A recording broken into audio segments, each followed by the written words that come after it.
people in this room. So I do want to thank the town officials that have been very helpful and supportive of this process from the beginning, and Mike, especially Mike Chamins, the town planner, who has been very helpful in the whole throughout the whole campaign.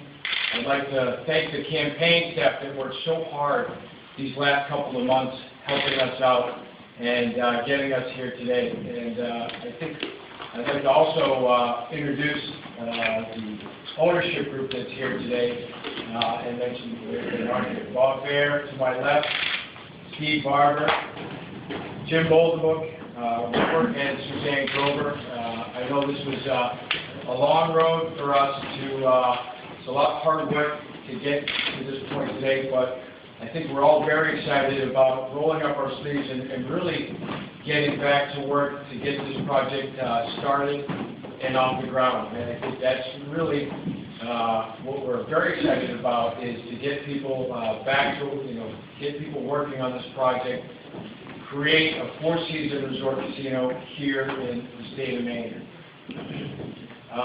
My first minor announcement is that, as we said throughout this entire campaign, one of the things that we're all very passionate about and think is critical to the success of this project is tourism and bringing visitors to the state of Maine.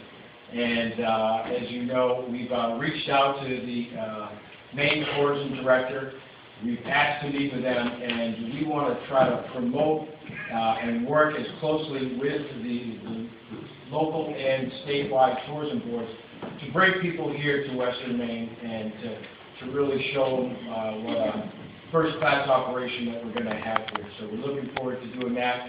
In our design, we've allocated space, and right when you walk in, so that there will be an area for a concierge or a tourism person to help promote all of the wonderful things that we have here. And I think, driving over here today, it's amazing why this is such a great place to have. People always ask, why Oxford? And I think when you come to this area, you realize this is like no other place in all of Maine and anywhere in the entire country where you have some of the greatest recreation, entertainment, and hospitality that you just don't get anywhere.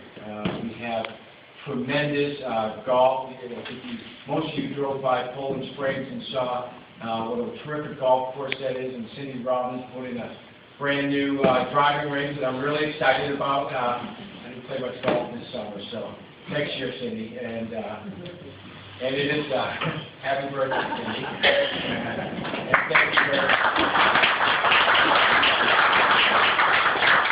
So we hope to be filling the rooms over at Poland Springs and getting a lot of golfers over there.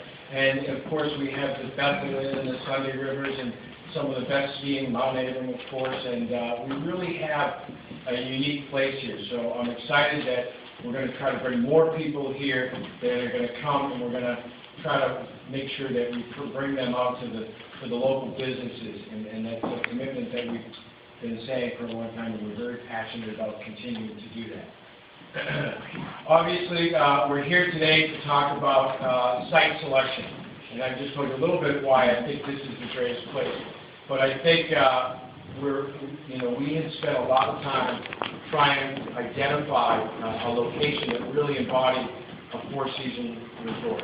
That really had, this is unlike other downtown locations. This is in a green area, and we've identified a 100-acre parcel right on Route 26, right as you come into Oxford. As you look over there, there's an aerial view of it. It's on the corner of Route 26 and Rabbit Valley Road. It's a beautiful farmland that really allows us to bring our vision to Oxford. And so it's existing farmland. You're going to have tremendous views in the hotel when you look out over Mount Washington and all of the other valleys. As you can see, there's all of those types of recreation that we talked about are right in that local area. We have water, and we have the Hogan's Pond at the end, ATV, snowmobiling, the rivers. We're just down the street from Poland Springs, and right down the street from Bethel, and Lewiston is about 30 miles away. or 13 miles, I think. And Portland is under about 50 miles, I think. So it's very accessible, and after this press conference, we'd like to invite everybody to come down and take a look at the site, and really you'll see once you get there how magnificent it really is.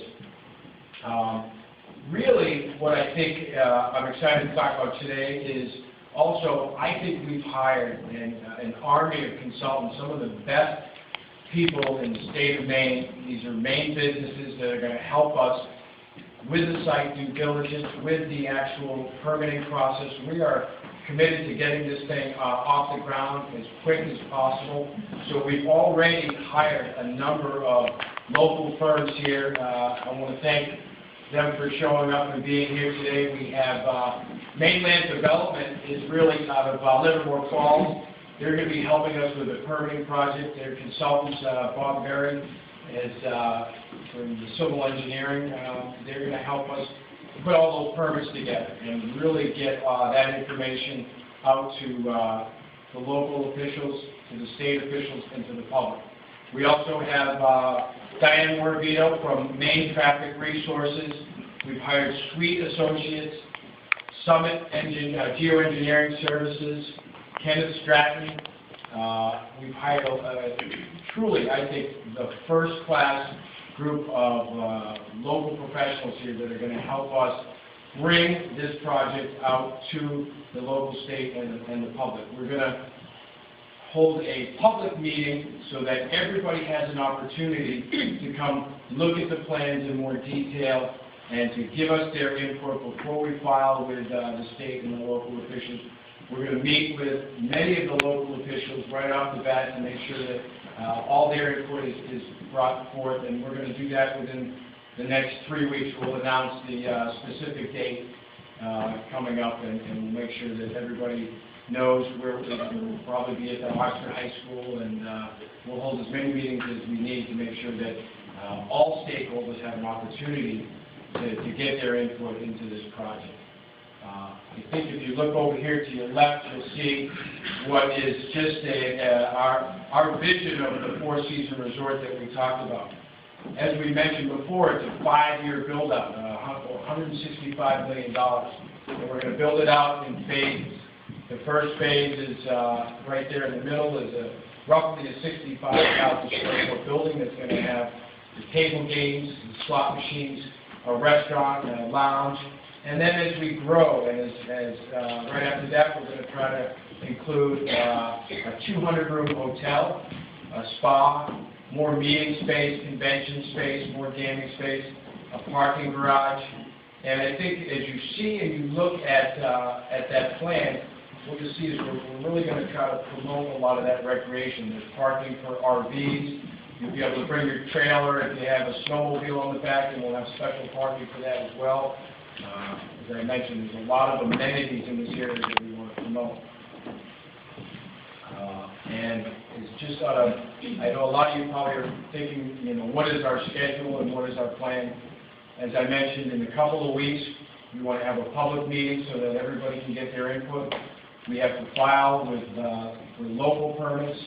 Early in 2011, we have state DEP and DOT permits that we have to file, so there'll be plenty of time for public input over the next 6 months. And if we can keep working hard through the winter and in the spring, and we can get all of the permits, we hope that we can start hiring people here in Maine to help build this project sometime in 2011. Our goal is to really try to move this as quick as possible so that we can create those jobs this next year. So I don't know if anybody would like to say anything from the ownership group, but we truly appreciate everyone coming out here today, and we can answer any. Well, I would like to mention, I neglected to mention in my opening remarks, Rod touched on it, that we can go out to the land after the press conference is over. I know it's a big crowd here. I would ask the folks who are not media to wait and let the media get there if they would like to do that.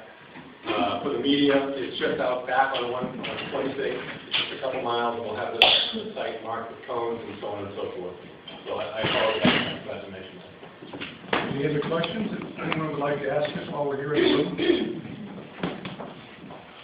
Yes. How many of those 2,700 jobs do you think will be for Maine, or have you seen all of them? Do you have any idea yet?